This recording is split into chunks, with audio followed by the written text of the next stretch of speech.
The morning sun cast long shadows across the marble floors of Ravencrest Palace as Princess Isabella hurried through the ornate corridors, her silk gown rustling with each urgent step. The news she carried would shake the very foundations of the kingdom, and she knew that once she spoke the words aloud, there would be no turning back. Queen Margareta had always been a formidable presence in the palace. With her sharp wit and calculating nature, she had maneuvered her way into the heart of King Edmund's court 20 years ago, eventually becoming his second wife after the tragic death of the beloved Queen Victoria. But what the kingdom didn't know was that Margareta's rise to power had been built on a foundation of lies and manipulation that Princess Isabella had finally uncovered. Isabella paused outside the heavy oak doors of the king's private study, her hand trembling slightly as she raised it to knock. Inside, she could hear the familiar sound of her father's voice discussing state matters with his advisors. At 32 years old, Isabella had learned to navigate the treacherous waters of palace politics, but this revelation would test every skill she had acquired over the years. The discovery had come by accident 3 weeks earlier. While searching through her late mother's personal effects in the palace archives, Isabella had stumbled upon a hidden compartment in an antique writing desk. Inside, she found letters that painted a very different picture of the events leading up to her mother's death and Margareta's subsequent marriage to the king. The letters revealed that Queen Victoria had not died of natural causes, as the royal physicians had claimed.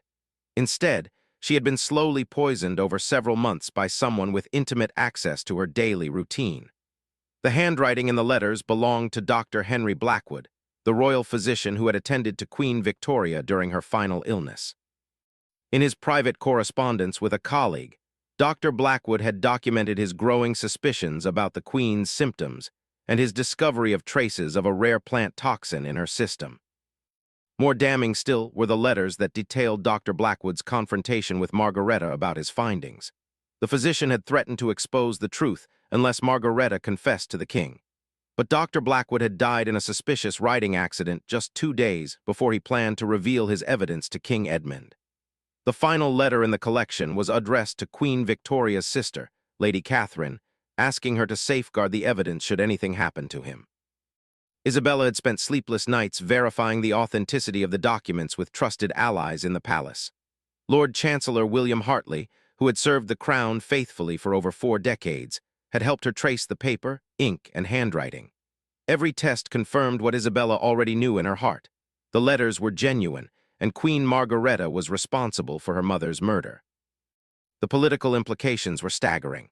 King Edmund genuinely loved Margareta, and their marriage had brought stability to a kingdom that had been grieving the loss of its beloved queen. Margareta had also given the king 2 sons, Prince Alexander and Prince Nicholas, who were now 15 and 13 years old, respectively. These boys were Isabella's half-brothers, and she loved them dearly despite her feelings about their mother. But beyond the personal trauma, there were matters of succession and legitimacy to consider. Isabella was the rightful heir to the throne, being the only child of King Edmund and the beloved Queen Victoria. However, Margareta had spent years subtly undermining Isabella's position at court, suggesting that a kingdom needed a strong male ruler and that one of her sons would be better suited to inherit the crown. The Queen's influence over King Edmund had grown stronger with each passing year. She had gradually replaced many of the loyal advisors who had served during Queen Victoria's time with her own supporters. These new courtiers owed their positions entirely to Margareta's favor and would likely do anything to protect her secrets. Isabella knew that presenting this evidence would not only expose Margareta's crimes, but would also tear the royal family apart. Her father would be devastated to learn that the woman he loved had murdered his first wife. Her half-brothers would discover that their mother was a killer. The kingdom would face a crisis of confidence in the monarchy itself. Yet Isabella also understood that justice demanded action. Her mother had been a kind and generous ruler who had been beloved by the people. Queen Victoria had established hospitals, schools, and charitable institutions throughout the kingdom. She had been known for her compassion and wisdom, qualities that had made her an ideal queen. To allow her murder to go unpunished would be a betrayal of everything she had stood for. The knock on the study door seemed to echo through the corridor like a gunshot. Isabella heard her father's voice call out permission to enter. She pushed open the heavy door and stepped into the warmly lit room where King Edmund sat behind his massive mahogany desk, surrounded by ministers and advisors. "Isabella, my dear," the king smiled warmly, his weathered face lighting up at the sight of his daughter. "What brings you here so early? I thought you would still be preparing for tonight's state dinner." The state dinner was another complication that Isabella had been trying to push from her mind. Representatives from 3 neighboring kingdoms would be in attendance, along with wealthy merchants and influential nobles from across the realm. Queen Margareta had spent weeks planning the elaborate affair, which was intended to showcase the prosperity and stability of King Edmund's reign. "Father, I need to speak with you privately," Isabella said, her voice steady despite the turmoil in her heart. "It concerns a matter of urgent importance to the crown." King Edmund studied his daughter's face carefully. In 32 years, he had learned to read Isabella's moods and expressions better than anyone else in the palace. What he saw now was a mixture of determination and deep sorrow that immediately put him on alert. "Gentlemen, if you would excuse us," the king said to his advisors, "we can continue our discussion of the trade agreements after lunch." As the ministers filed out of the room, Isabella felt the weight of the letters in her hand grow heavier. She had memorized every word of Dr. Blackwood's correspondence, but she had brought the originals as proof of her claims. Once she showed them to her father, the wheels of justice would begin turning, and there would be no way to stop them. "What troubles you so deeply, my child?" King Edmund asked once they were alone. He had risen from his chair and moved to the window that overlooked the palace gardens, where Queen Margareta could be seen walking with Prince Alexander and Prince Nicholas. Isabella followed his gaze and watched as Margareta laughed at something Alexander had said.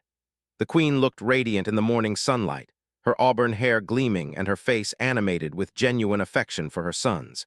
It would have been so much easier if Margareta had been obviously evil, but the truth was more complicated. She was a loving mother to her children and had brought King Edmund happiness during some of the darkest years of his life. "Father," Isabella began, her voice barely above a whisper, "I have discovered something about Mother's death that you need to know, something that changes everything we believed about those final months of her life." King Edmund turned from the window, his expression growing serious. "What do you mean? Your mother died of a wasting illness. The physicians were clear about her condition." Isabella took a deep breath and extended the letters toward her father. "These documents tell a very different story. Dr. Blackwood suspected that Mother was being poisoned, and he documented his findings in correspondence with colleagues outside the palace. He discovered traces of toxin in her system and confronted the person he believed was responsible." The king's hands shook slightly as he took the letters from Isabella. She watched as his eyes moved across the pages, his face growing pale as he absorbed the implications of Dr. Blackwood's words. The silence in the room stretched on for what felt like hours, broken only by the ticking of the ornate clock on the mantelpiece. "This cannot be true," King Edmund whispered finally. "Dr. Blackwood died in a riding accident. These letters, they must be forgeries created by someone seeking to destabilize the crown." Isabella had expected this reaction. The truth was so devastating that denial would be the natural first response. "I had them authenticated by Lord Chancellor Hartley and Master Scholar Davidson. The paper, ink, and handwriting have all been verified as genuine. Father, Dr. Blackwood was murdered to prevent him from exposing the truth about Mother's death." King Edmund sank heavily into his chair, the letters scattered across his desk like accusations. Isabella could see the exact moment when the full truth hit him. His face crumpled with grief and rage, and for the first time in her life, she saw her father look truly old and vulnerable. "Margareta," he breathed, the name hanging in the air like a curse. "My God, what have I done? I brought my wife's killer into my bed, into my family. Those boys." His voice broke as he thought of Alexander and Nicholas. "The boys are innocent in this," Isabella said quickly. "Whatever actions we take, we must remember that they are children who love their mother and have done nothing wrong. But, Father, we cannot allow Mother's murder to go unpunished. The people deserve to know the truth about their beloved queen's death." King Edmund looked up at his daughter with eyes filled with anguish and admiration. "You realize what this means for the kingdom, for our family? If we expose Margareta's crimes, it will create a scandal that could shake confidence in the monarchy itself. Foreign powers might see this as an opportunity to challenge our authority." "I understand the risks," Isabella replied. "But I also understand that justice demands courage, even when that courage comes at a great personal cost. Mother always taught me that a ruler's first duty is to the truth and to the protection of innocent people. How can we honor her memory by allowing her killer to continue living in the palace she once called home? The king rose and moved to a portrait of Queen Victoria that hung above the fireplace. In the painting, she wore her coronation crown and robes, but her expression was warm and kind rather than regal and distant. Isabella had always loved this particular portrait because it captured her mother's essential nature, a woman who wielded great power but never lost her compassion for others. "Your mother would be proud of your courage," King Edmund said softly. "But she would also want us to consider the welfare of the entire kingdom, not just our personal need for justice. Tell me, Isabella, what do you propose we do with this information?" Isabella had spent the past 3 weeks considering exactly this question. "We must confront Margareta with the evidence and give her an opportunity to confess her crimes. If she refuses, then we have no choice but to present the proof to the Royal Court of Justice and allow them to determine her fate according to the law." "And what of Alexander and Nicholas?" "They will need to be protected from the fallout of their mother's actions. Perhaps they could be sent to study abroad until the immediate crisis passes. They're young enough that time and distance might help them process this tragedy without being destroyed by it." King Edmund nodded slowly, his mind already working through the practical implications of exposing Margareta's crimes. "We will need to move carefully and quickly. If word of these allegations spreads before we can control the narrative, it could cause panic or even rebellion. Some nobles who owe their positions to Margareta might try to destroy the evidence or eliminate witnesses to protect themselves." "I've already taken precautions," Isabella assured him. "Lord Chancellor Hartley has secured copies of all documents in separate locations, and I've prepared detailed statements about how and where I found the original letters. Master Scholar Davidson has documented his authentication process thoroughly. Even if something happens to the original evidence, the truth will survive." The sound of voices in the corridor reminded both father and daughter that the palace was full of people going about their daily routines, unaware that their world was about to change forever. In a few hours, Queen Margareta would be hosting a state dinner that was meant to celebrate the kingdom's prosperity and stability. Instead, it might be her last evening as queen. "We cannot wait," King Edmund decided.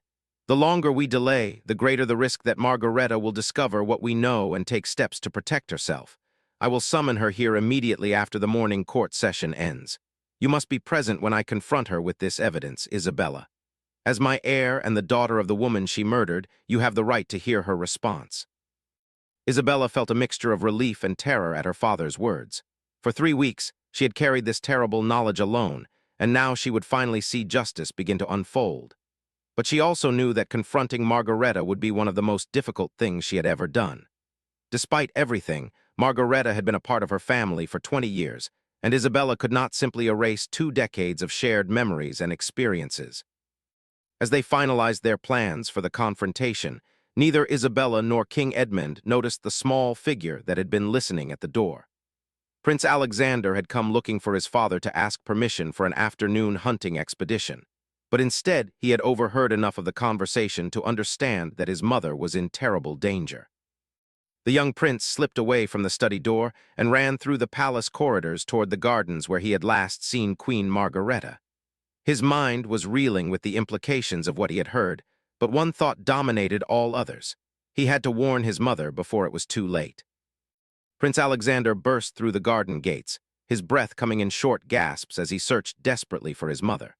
The formal gardens of Ravencrest Palace stretched out before him in perfectly manicured rows of roses, lavender, and ornamental hedges, but Queen Margareta was nowhere to be seen. Panic began to rise in the young prince's chest as he realized she might have already returned to her chambers to prepare for the evening's state dinner.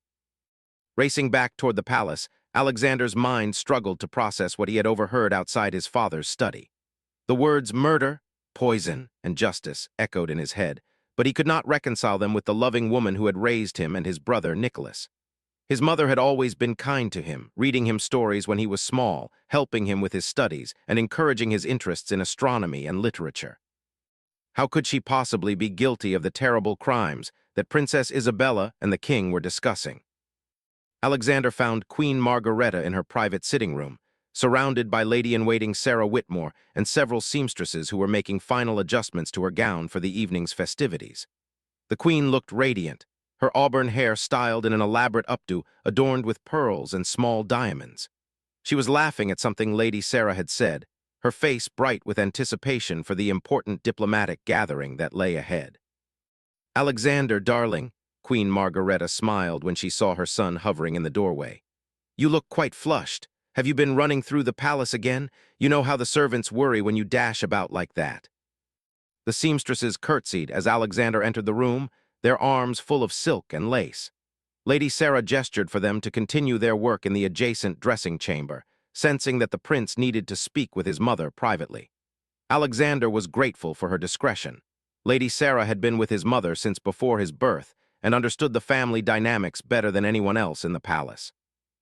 "Mother," Alexander began, his voice barely above a whisper, "I need to tell you something important, something I overheard that concerns your safety." Queen Margareta's expression immediately grew serious. She dismissed the remaining servants with a gentle wave of her hand and moved to sit beside Alexander on the velvet settee near the window.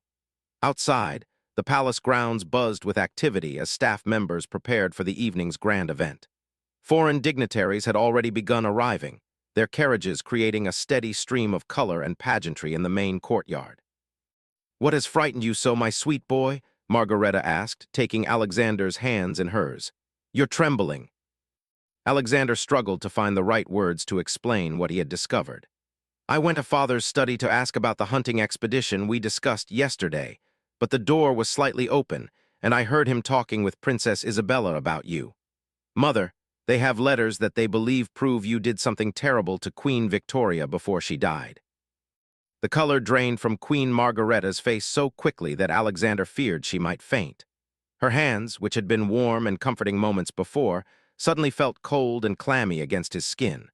For several long moments, she stared out the window at the arriving guests, her mind clearly racing through implications and possibilities. "Letters?" she asked finally, her voice barely audible. "What sort of letters?" "They mentioned Dr. Blackwood and something about poison," Alexander replied, watching his mother's face carefully for any sign that these accusations might be true. "Princess Isabella said she found them among Queen Victoria's belongings, and they had them verified by experts. Mother, please tell me this is all some terrible misunderstanding." Queen Margareta rose abruptly and began packing the length of the sitting room, her elaborate gown rustling with each agitated step. Alexander had never seen her look so distressed, and his heart sank as he began to suspect that there might be more truth to these allegations than he wanted to believe. "Alexander," she said suddenly, turning to face him with an intensity that made him shrink back against the settee cushions. "How much did you hear of their conversation? Did they mention when they planned to act on these accusations?" "They said they couldn't wait any longer," Alexander replied reluctantly. "Father planned to summon you after the morning court session ended. Mother, you have to tell me the truth. Did you really hurt Queen Victoria?" The question hung in the air between them like a physical barrier. Alexander could see the exact moment when his mother made a decision about how much truth she was willing to reveal. Her shoulders straightened, and the familiar mask of royal composure settled over her features. "My darling boy," Queen Margareta said, sitting back down and taking his hands once again, "there are things about adult relationships and palace politics that are far too complex for someone your age to understand. What matters now is protecting our family and preserving the stability of the kingdom." Alexander felt his heart break as his mother's non-answer confirmed his worst fears. "So it's true, you really did kill her." Tears began to flow down Queen Margareta's cheeks, but her voice remained steady as she replied. "Queen Victoria was dying anyway, Alexander. She had been ill for months, and the physicians could do nothing to save her. What I did, it was an act of mercy, not murder. I ended her suffering when it became clear that she would linger in pain for weeks or even months longer." The young prince stared at his mother in horror. Even if her explanation contained some element of truth, he knew enough about royal law to understand that hastening a monarch's death, regardless of motivation, was considered treason of the highest order. The penalty for such a crime was death, and no amount of royal blood or maternal love would protect Queen Margareta from the consequences of her actions. "But mother," Alexander said desperately, "even if that's true, why didn't you tell father? Why did you let him believe that Queen Victoria died naturally? Queen Margaretta's composure finally cracked, and she buried her face in her hands as sobs racked her body. "Because I was a coward," she whispered. "Because I knew that even if Edmund understood my motivations, the law would not. Because I had fallen in love with your father and couldn't bear the thought of losing him just when we had found happiness together." Alexander felt as though the ground was shifting beneath his feet. Everything he had believed about his family and his place in the world was crumbling around him. "What's going to happen to us? What about Nicholas? He doesn't know anything about this." "That's why we must act quickly," Queen Margareta said, wiping her tears and straightening her spine with renewed determination. "Alexander, I need you to listen very carefully to what I'm about to tell you. Our lives and the future of this kingdom may depend on it." The queen moved to her writing desk and retrieved a small key from a hidden compartment in one of the drawers. She used this key to unlock a concealed safe behind a portrait of her late father, revealing several bundles of documents, bags of gold coins, and other items that Alexander had never seen before. "I have been preparing for this possibility for 20 years, Queen Margareta explained as she gathered certain papers and placed them in a leather satchel.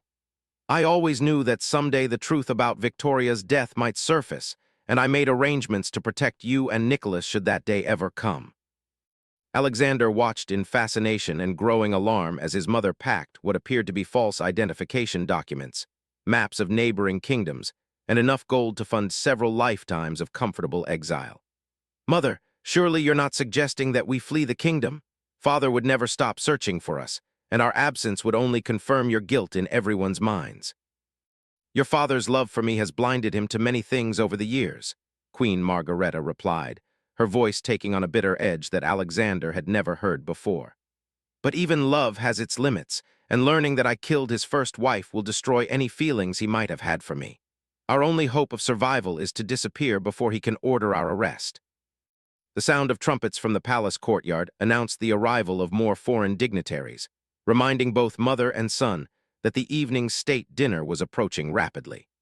Queen Margareta glanced at the clock on her mantelpiece and realized that she had perhaps 2 hours before King Edmund would summon her for the confrontation that Princess Isabella had described.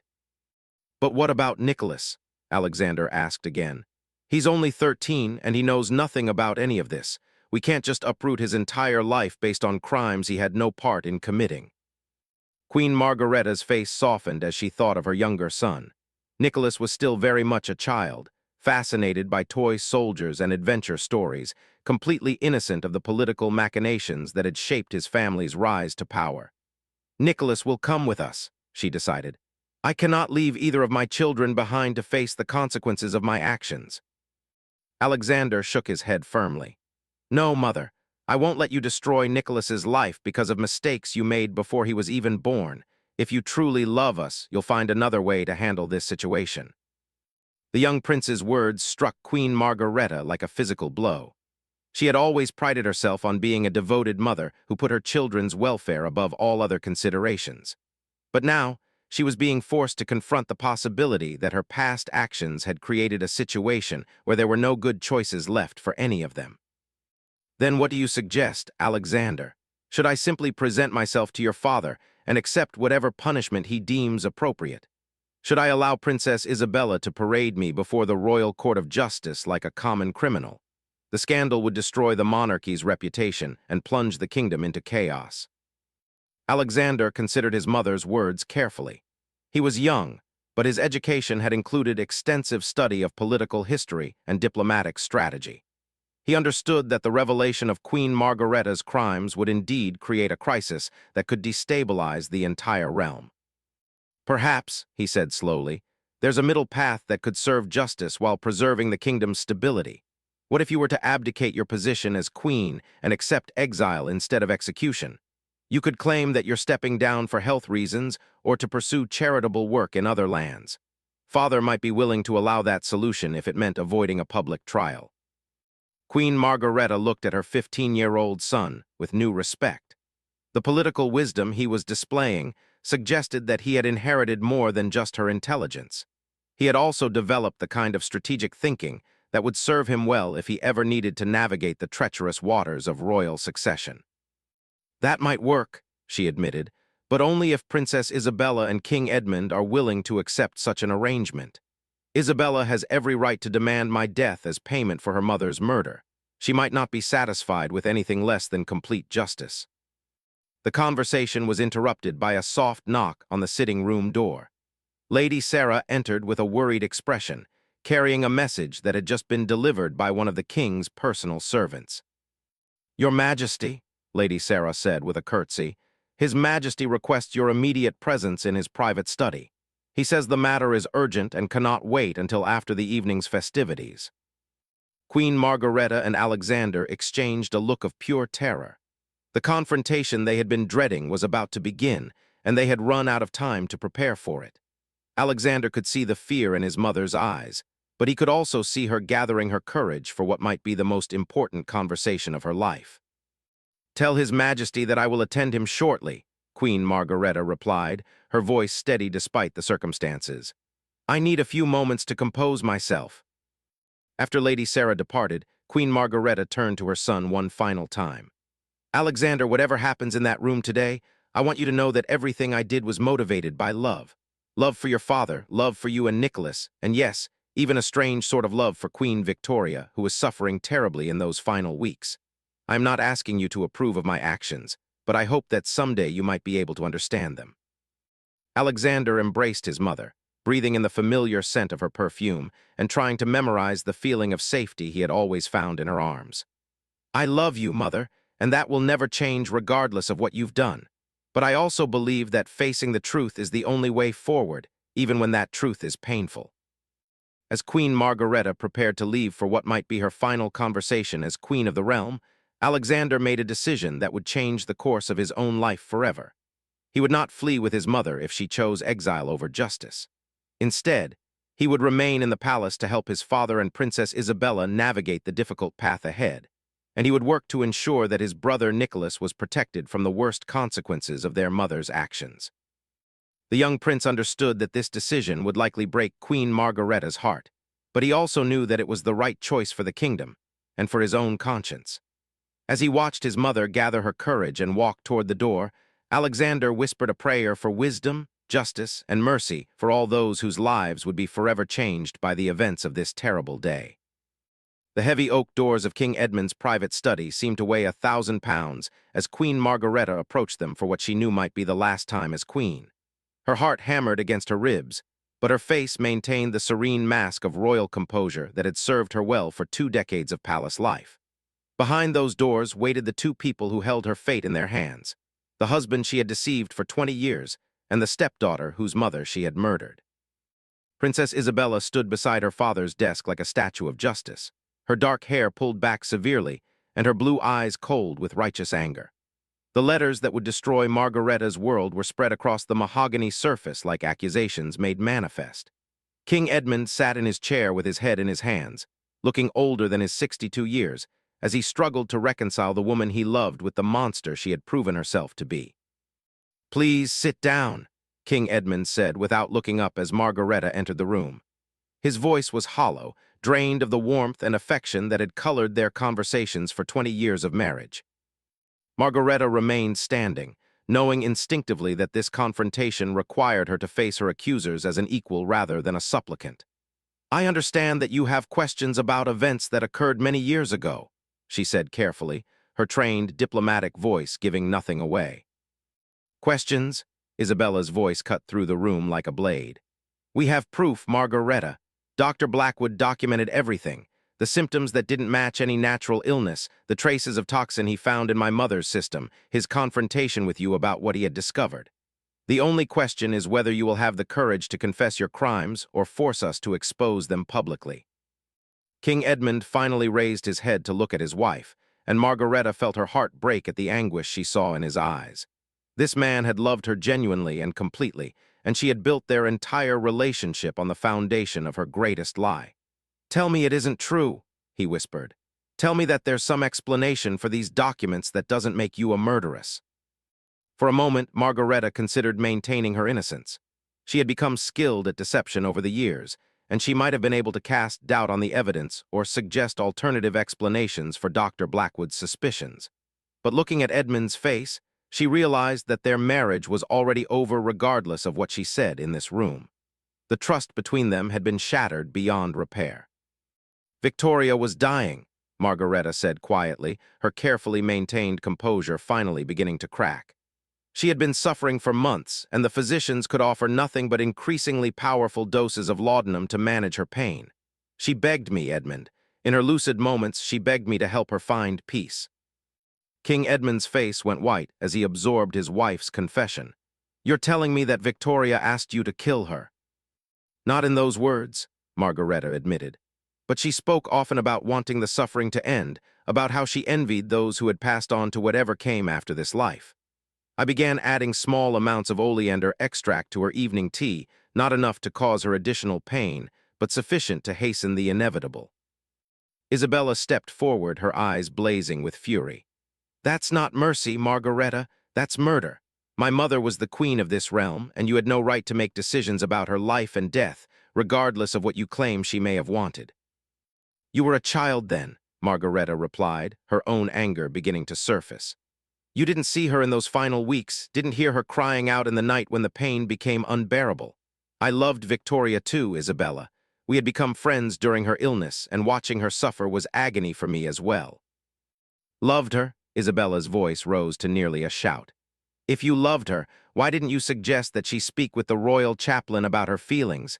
Why didn't you encourage her to discuss her fears with father? Why was poison your first solution to her suffering?" The question hung in the air as all three of them grappled with its implications. Margareta had always told herself that her actions had been motivated by compassion, but Isabella's challenge forced her to confront the selfish elements of her decision. She had indeed been in love with King Edmund even while his wife was dying, and perhaps Victoria's death had been more convenient than Margareta had ever allowed herself to acknowledge. "I don't know," Margareta whispered finally. "Perhaps because I was young and foolish and thought I understood more than I actually did.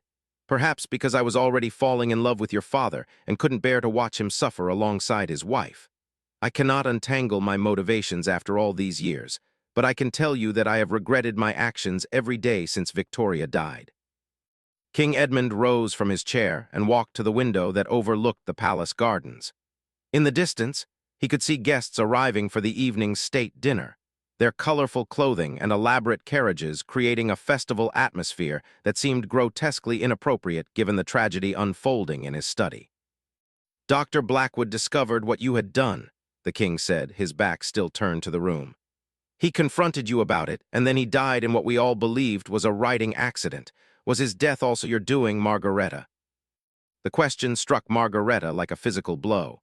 She had hoped that Edmund would never learn about her role in the physician's death, but she realized now that there could be no more secrets between them. "Henry was going to expose everything," she said, her voice barely audible.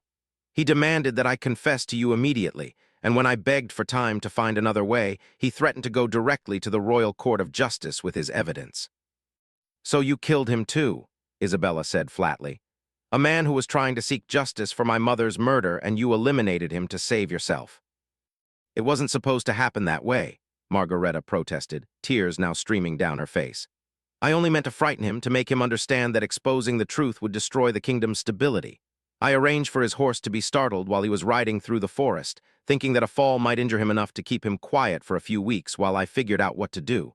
But the horse threw him harder than I expected, and his neck—" She couldn't finish the sentence. King Edmund turned from the window with an expression of such profound disgust that Margareta took an involuntary step backward. "Two murders," he said coldly. "Two good people who trusted you, and you killed them both to protect your own interests. My God, Margareta, what kind of monster have I been sharing my bed with for 20 years? "I am not a monster," Margareta replied with a flash of her old defiance. "I made terrible choices, but they were born out of love and desperation, not evil. Everything I did was to protect the people I cared about most. Victoria from her suffering, you from the grief of losing her slowly, our sons from the scandal that would have erupted if the truth had come out at the time." "Our sons," King Edmund repeated bitterly. "Alexander and Nicholas, who worship the ground you walk on and have no idea that their mother is a killer. What do you propose we tell them, Margareta? How do we explain to two innocent boys that everything they believed about their family was built on lies and murder?" This question touched Margareta's deepest fears. She had always known that her past actions might someday be discovered, but she had hoped to protect her children from the consequences of her choices. Alexander already knew the truth, having overheard the conversation earlier, but Nicholas remained blissfully unaware of the storm that was about to destroy his world. The boys could be sent away, she suggested desperately, to boarding schools in other kingdoms where they would be far from the scandal and could build new lives for themselves. They're young enough to adapt and eventually move past this tragedy.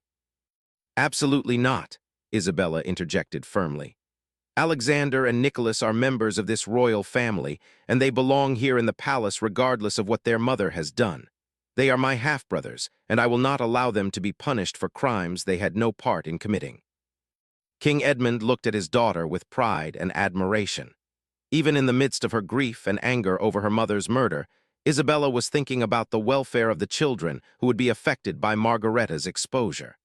It was exactly the kind of compassionate leadership that Queen Victoria had displayed throughout her reign.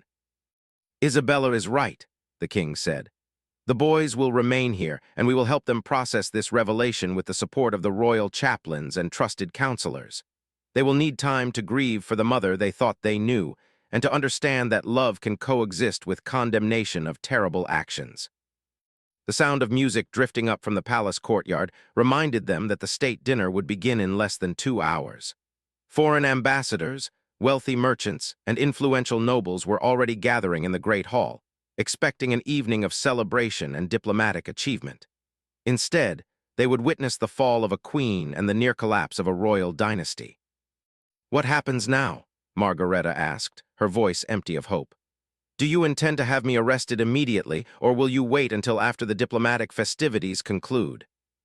King Edmund exchanged a look with Isabella, and she could see that they had already discussed this question during their earlier conversation. "You have 2 choices," the king said formally.